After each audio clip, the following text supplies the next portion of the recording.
My name is Sean Ryan. I am an orthopedic surgeon in the Division of Adult Reconstruction here at Duke Health. I see a wide variety of patients with hip and knee pain. So my predominant specialty is with hip and knee pathology of all varying kinds. The typical patient that comes to see me would be a non-pediatric patient who's had chronic or progressive hip or knee pain for some time that's impacting their quality of life.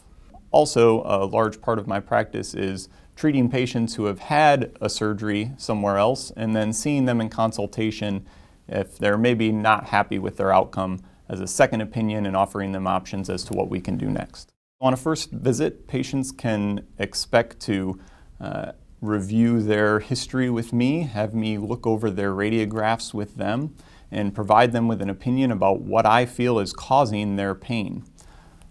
And at that point, I will outline various treatment options, starting with non-operative. It's always important to start with the non-operative treatments. And then if all those fail, and it's really impacting your quality of life, then surgery becomes a consideration. And oftentimes there are several different surgical options that may be available to a patient. And it's important that I outline all of those and then participate in a shared decision-making process with the patient in order to select a treatment that's going to be best for them.